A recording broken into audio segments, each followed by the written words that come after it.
Voltando às nossas reflexões, o que nós vimos até agora, e sempre várias vezes foram sendo colocados, que o medo ele é comum e é normal. Já vimos que ele faz parte da lei da sobrevivência. É aquilo que nos resguarda para que nós possamos caminhar com segurança em todos os instantes da nossa vida. Mas o problema maior, o problema disso tudo, é o que nós chamamos do medo exagerado. É o medo doentio, é aquele medo que nos paralisa e que é responsável pela ansiedade. Esse é um tema que, quem sabe, mais tarde falaremos. Um exemplo, estamos numa sociedade violenta, mas se deixarmos levar pelo medo exagerado, nós não vamos sair de casa com medo de ser assaltado ali na esquina, mas você precisa sair. Temos o exemplo da pandemia, né? Nós demos o exemplo lá no início.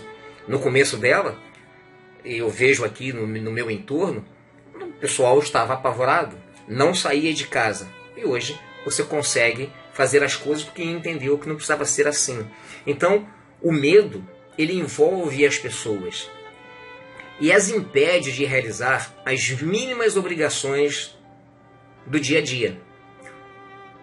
Ou as perturba de modo tão profundo que provoca o desânimo, a prostração, a imobilidade, a depressão. Um outro assunto, quem sabe, a gente pode explorar em outra oportunidade. Mas o certo é que, de uma forma ou de outra, nós temos que conviver com alguns desses medos.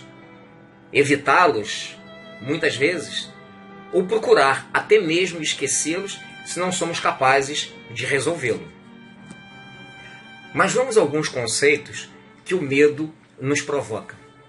Por exemplo, quem sente medo se vê incapaz de realizar seus sonhos. Nós temos assim uma lembrança de uma certa oportunidade em que nós estávamos num treinamento quando trabalhávamos, de que conhecemos a esposa de um amigo em Minas, e essa senhora ela tinha uma vontade enorme de conhecer aqui o Rio de Janeiro. Mas ela morria de medo e dizia: jamais eu vou para o Rio, eu morro de medo só de pensar em ir para lá. E eu perguntei: mas o seu marido não trabalha lá no Rio? Não fica semanas e semanas no Rio? E ela: sim. E aconteceu alguma coisa com ele? E ela disse: não. Aí eu falei: senhora, então é assim. Por que você tem medo então? Faça como o seu marido. Ele tem que ir com obrigatoriedade para trabalhar. Você pode ir para passear. Quando você vai fazer o seu passeio, você escolhe os lugares onde você vai. E você pode pensar que no Rio existem bolsões de violência. Então você não vai buscar esses bolsões. Você vai buscar um local onde normalmente a segurança fazer um pouco maior. O que não pode deixar é de realizar os sonhos. Um outro exemplo, o medo deturpa a realidade. Toda informação que chega à mente de quem tem medo é distorcida por esse medo. Tudo ele vai colocar numa situação de insegurança. Ele vai deturpar essa informação. Um outro detalhe, o medo ele é contagiante. Quem é criado por pessoas medrosas sofre a sua influência e provavelmente vai acreditar que tudo na vida é difícil, que tudo na vida você vai sentir medo de realizar. Então, muito cuidado quando nós estivermos com aquelas pessoas que necessitam de nós através de passarmos informações, de passarmos conhecimento, orientações, de evitar esse processo do medo, para que nós possamos não contagiá-las com as nossas inseguranças e passar a informação de que tudo é difícil. Não, nós temos que conseguir.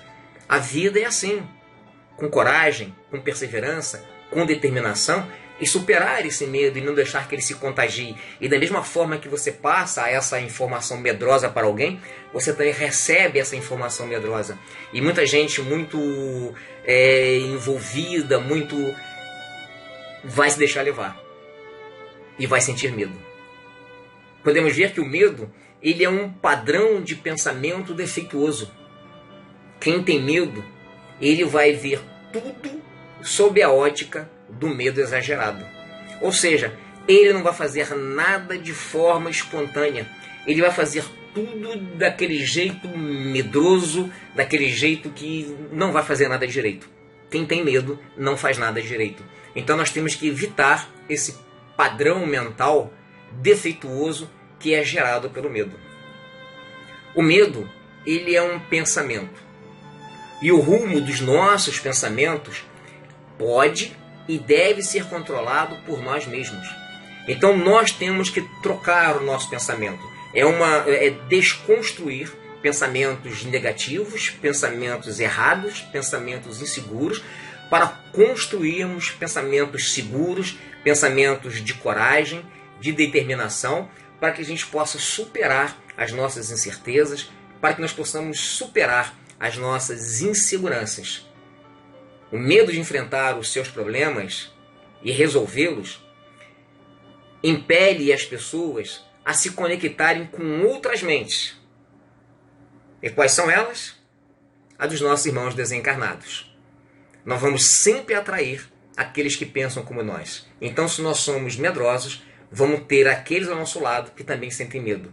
Então, essas mentes desencarnadas, eles vão nos inspirar e vão nos sugerir, muitas vezes, a fuga por meios totalmente negativos, como a fuga através das drogas, da bebida, do cigarro, e aí ele vai aumentando e podemos chegar ao suicídio. Então a questão qual é nesse momento?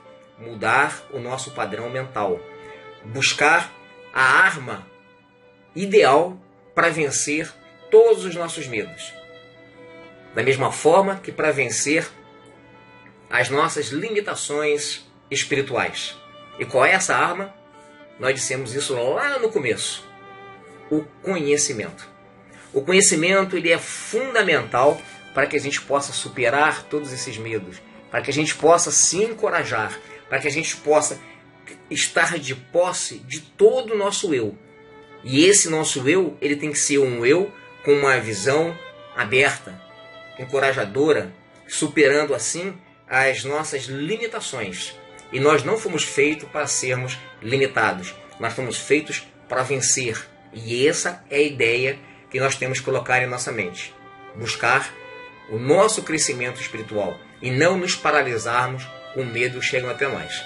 Então nós vamos fazer mais uma pequena pausa e já já nós retornaremos.